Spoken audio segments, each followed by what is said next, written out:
कराची में apex committee के इजलास में वॾे वज़ीर के IG सिंध कोर कमांडर ऐं घरू सेक्रेटरी एविन पारां ब्रीफिंग ॾिनी वई आहे। इजलास में IG सिंध ब्रीफिंग ॾींदे चयो त कराची यूनिवर्सिटी धमाको हलंदड़ साल जो सभ खां वॾो दहशतगर्दी जो वाक़ियो आहे। हलंदड़ साल टारगेट किलिंग जा 3 वाक़िया थिया, भताखोरी जा 48 ऐं अगवा जा 31 केस साम्हूं आया। उन खां अलावा सिंध पुलिस 5 महीननि दौरान 842 मुक़ाबला कया ऐं 5644 जवाबदारनि खे गिरफ़्तार कयो। इजलास में कोर कमांडर ब्रीफिंग ॾींदे चयो त शहर में 787 अहिड़ा ॾोहारी आहिनि जेकी बार बार ॾोह कंदा रहनि था। हुन ॿुधायो त 540 माण्हू मंशियात जे कारोबार छॾे त 244 माण्हू ज़मीननि ते कब्ज़ा कराइण जे ॾोह में मुलविस आहिनि। कराची में ब्रेकिंग न्यूज़ आवाज़ सां शेयर कई पिया। कराची में एपेक्स कमेटी के इजलास में वॾे वज़ीर के IG सिंध कोर कमांडर ऐं घरू सेक्रेटरी एविन पारां ब्रीफिंग ॾिनी वई आहे।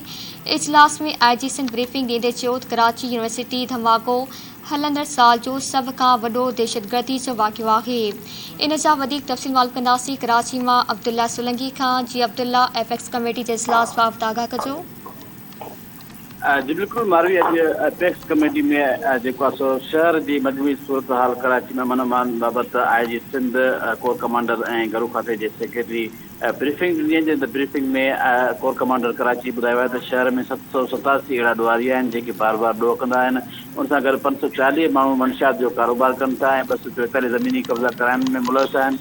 कोर कमांडर वॾे वज़ीर के समूरनि जवाबदारनि जी डेटा पिणु शेयर करे छॾी आहे। जॾहिं त वॾे वज़ीर IG सिंध के जेको आहे हुकुम ॾिनो आहे त ॾोहनि ते ज़ाब्ते लाइ टारगेटेड ऑपरेशन करण कई वञे। उन सां गॾु उहा डेटा अहम आहे, उन ते कमु थियणु घुरिजे। वॾे वज़ीर इहो पिणु चयो आहे त स्ट्रीट क्राइम, लैंड ग्रैबिंग ऐं ड्रग माफ़िया ख़िलाफ़ ऑपरेशन तेज़ कई वञे। अमन बान बाबति IG सिंध जी ब्रीफिंग पिणु वरिती वई, जंहिंमें IG सिंध ॿुधायो त 2022 में हिकु वॾो दहशतगर्दी जो वाक़ियो कराची यूनिवर्सिटी में थियो। उनखां पोइ टारगेट किलिंग जा 3 वाक़िया, फतेहखोरी जा 48 केस ऐं अगवागर्दी जा 31 केस थिया आहिनि। जॾहिं त ब्रीफिंग में IG सिंध जी पिणु ॿुधायो त सिंध पुलिस 2022 यानी कि हलंदड़ साल में 842 एनकाउंटर्स ऐं 524 गैंग बस्ट कया आहिनि। जॾहिं त 5644 जवाबदार गिरफ़्तार कया आहिनि, 66 ॾोहारी मारिया विया आहिनि ऐं उन सां गॾु CTD में 2021 दौरान 4 दहशतगर्द मारिया विया, 104 गिरफ़्तार किया विया हुआ।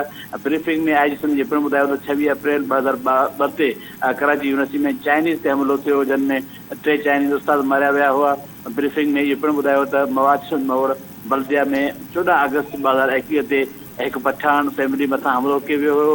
हिन वाक़े में 13 माण्हू बशमूल औरतूं, मर्द ऐं ॿार शहीद थिया हुआ। हिन केस ते कमु थी रहियो आहे। जॾहिं त IG सिंध वधीक आगाही ॾिनी चयो आहे त तमामु जेके बि आहिनि उन्हनि ते कमु करे रहिया आहिनि। जॾहिं त कराची में अॼु जेको आहे सो मुकमल तौर ते जेके टारगेटेड जेके ऑपरेशन आहे उनखे करण जो हुकुम ॾेई छॾियो आहे। जी महिरबानी अब्दुल्ला, तफ़सील ॾियण जे लाइ।